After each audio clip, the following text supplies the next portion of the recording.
with more perspective on what's happening in Chicago. Katie Pavlich joins us. She's the editor over at Town Hall and a Fox News contributor. Katie, so good to talk to you. Thank you. Hey, good to be on the show. Thanks so much, Vince. Give me a comparison. What's it like at the DNC versus the RNC? So there's a few things we can compare. First of all, the logistics of how people are getting in and out of the convention center are a total nightmare. The security lines have been very long, hours long, actually, which is why a lot of the delegates and volunteers couldn't get into the United Center yesterday until an hour and a half after the event started. So things are supposed to start, you have, special reports starting at 6 p.m. and usually there's a lot of things happening in the arena with people cheering. It was pretty quiet until like 7:30. So that's an issue. I think it's kind of a reflection of how Democrats, run the government as well. So you can take it. Do you think the people there recognize that this is a big metaphor for why Democrats shouldn't be in charge? The people there, no. I mean, they think everything's going fine, right? But these are people who think the DMV is a good place to go for lunch. Sure. Right? But then in terms of the feeling, right, the vibes that we keep hearing all about, the RNC was incredible for lots of reasons. It was well organized. The campaign going into it was very disciplined. And of course, you had the president who survived an assassination attempt, and everybody was just really excited to support him and get him onto the stage every single night. And everyone was just happy, and it was genuine. And the party was united in a way that didn't have to be forced. Even Nikki Haley showed up in a genuine way to say that her delegates should vote for Donald Trump. Here you have a lot of fakery going on, and you were just explaining how, Joe Biden, the sitting president of the United States, who was forced out, he's not voluntarily leaving, despite what he says, despite what Democrats are saying, and they didn't put him on until 11:30. Talk about some disrespect and lack of respect for yourself as the sitting president at the DNC, saying, I'll just wait until all of the primetime speaking slots are over, and then I'll go on as you guys shuffle me outside the door. And just being in the room, listening to what people were saying, and also listening to what people were saying in interviews on television and radio, the continued basically sucking up to Joe Biden as, the historic president who's done so many things, and he's doing an amazing job. We just want him to leave now. Yeah. It's really fake, and it just feels very forced. Well, even if they had stuck to the schedule, the idea that you put the sitting president of the United States on Monday night is humiliating. Yeah. And my sense was that the theme yesterday was, let's get this over with. Let's just get past this. I mean, if they really cared about respecting Joe Biden, they would have had him introduce Kamala Harris. Literally pass the torch, right? To say, here I am, I'm stepping aside, here's the next president of the United States. They didn't do that. They put him on Monday night, shoved him out the door, and now he's going away. Well, at the same time, you're having the Kamala Harris campaign trying to distance themselves from Bidenomics, even though it was the Harris-Biden administration agenda, and everything on whitehouse.gov says exactly that. She was sent out all over the country to sell that economic agenda.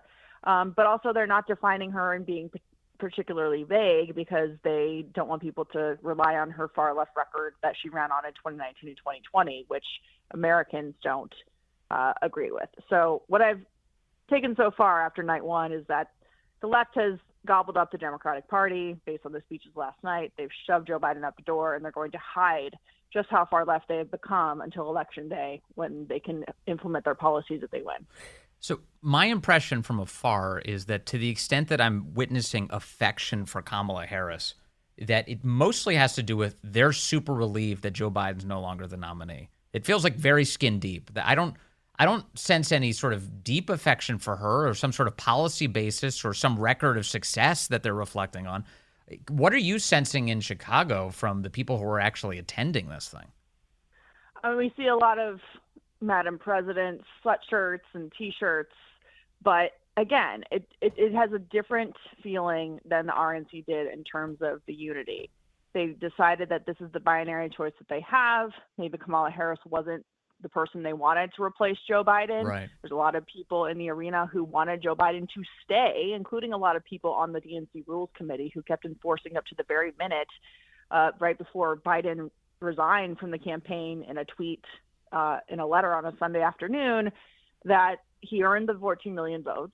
that the rules were the rules and they weren't going to change them just because they felt like they were going to lose, and that they needed to work harder on that campaign trail to win those voters.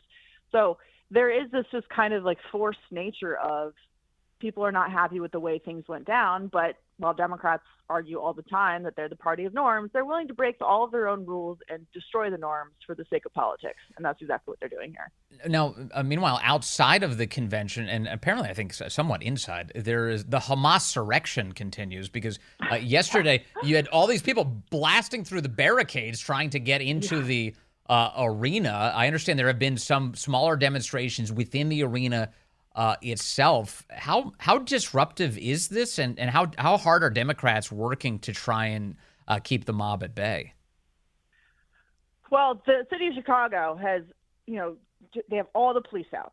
So Chicago's been cleaned up where the delegates are walking around, where the media is. So Chicago looks nice. There's lots of barriers protecting the hotels where the important people are staying. Right. So they've done that. At the same time, you have this mob of pro-Hamas agitators who have come out every night. I saw them on Sunday night when I was walking around downtown, and they're appeasing them by allowing them to do what they're doing while they reject permit applications from pro-Israel groups who wanted to also have their own protests. So at the same time, they're saying we respect the First Amendment. We really want people to exercise that. They're not allowing, pro-American, pro-Israel protesters to show up. Yes. They're keeping them away. But in terms of the agitation that's going on, they've been able to keep things pretty contained. Yesterday, they broke through a couple of the barriers. But last night, in Joe Biden's speech that a lot of people didn't see because it was past midnight, he said that the protesters outside have a point. Here's that moment. Here's that moment. Them. I just want people to hear it first and then get more of your assessment. Here's Biden last night. Those protesters out in the street, they have a point. A lot of innocent people are being killed on both sides. Those protesters have a point. And what did you think of that? Well, to his statement about lots of innocent people are dying. Well, yes, that's because of Hamas and what they did on October 7th and continue to do by using human shields in the Gaza Strip and holding hostages and taking them hostage. Every single civilian death is on them. But in terms of what the people outside the arena are saying, these are not people out there calling for a two-state solution. I mean, I went to go see it myself, right? They're holding signs that say, globalize the intifada. What does that mean? What does intifada mean? It means going into nightclubs, cafes, bars, buses, and blowing up innocent people.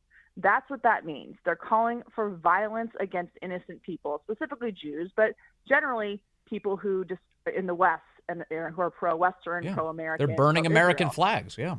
They're burning American flags. I mean, I was also at the Union Station riot that broke out when they literally took down the American flags outside Union Station in Washington, D.C., the nation's capital, and hoisted up the same flag that Hamas flies in the Gaza Strip as they were attacking innocent Israelis and taking Americans hostage, which, by the way, there are still 5 of them being held. And so for him to say that they have a point, they don't have a point. The people here outside in the DNC in Chicago are violent. They believe in terrorism as a means to get your political goals achieved. And for the president to endorse that really just shows you, again, how much the left has control of the party and the uncommitted vote that they're very worried about on November 5th. And Katie Pavlich, you're not distorting their views at all because they're proudly saying it. Here's one of these pro-Hamas people telling Fox News yesterday, I support Hamas. Every Palestinian support Hamas, not just me. Every Palestinian support Hamas. Do you support October 7th? Who? October 7th. October 7th? Yes, I do. What's wrong with October 7th? You tell me. Women and children. What? Raped and murdered. What is this? Yeah, so that's the audio. So this is not like, we're sussing this out or we're misinterpreting what they're doing. Complicated. They're outright saying it, and I noticed Fox is one of the only places I can get audio like that. Yeah, isn't that quite interesting? I just find it so amazing that the left and Joe Biden in his speech, talked about Charlottesville, repeated the Charlottesville lie, condemns white supremacy, great, but at the same time endorses a different kind of supremacy, Islamic supremacy, anti-Semitic terrorism happening outside the United Center. And somehow they're able to get away with that narrative where they tolerate some of it for the sake of politics in Michigan and Minnesota, but use it in a false and again, lying way against President Donald Trump. Do you expect? I know in politics it's always impossible to really predict these things, but coming out of the Republican convention, I thought that went excellent. I really did think it went well. Just to the extent that I can disconnect myself from the politics of it, I thought objectively it was a very well-run convention. Do you think that this convention so far, and it's only really one day, part 2 has begun today, and today is hilariously chaotic as well already. Do you think this is going to help Kamala's campaign? I'm not sure. I mean, it already feels like it's been a week and like it's slogging on. Yeah.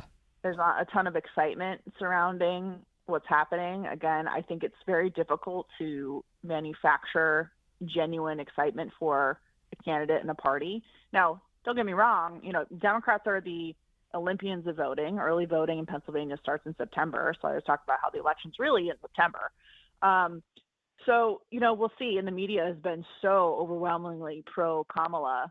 But when it comes to the economy, when it comes to the issues that people are concerned about, she's not really making a lot of ground on that against Trump in the places where it matters. And the polling is still in his favor. So she's going to have to pull something really incredible on Thursday. And just given her lack of talent as a politician and her charisma, not really sure it's going to pay off.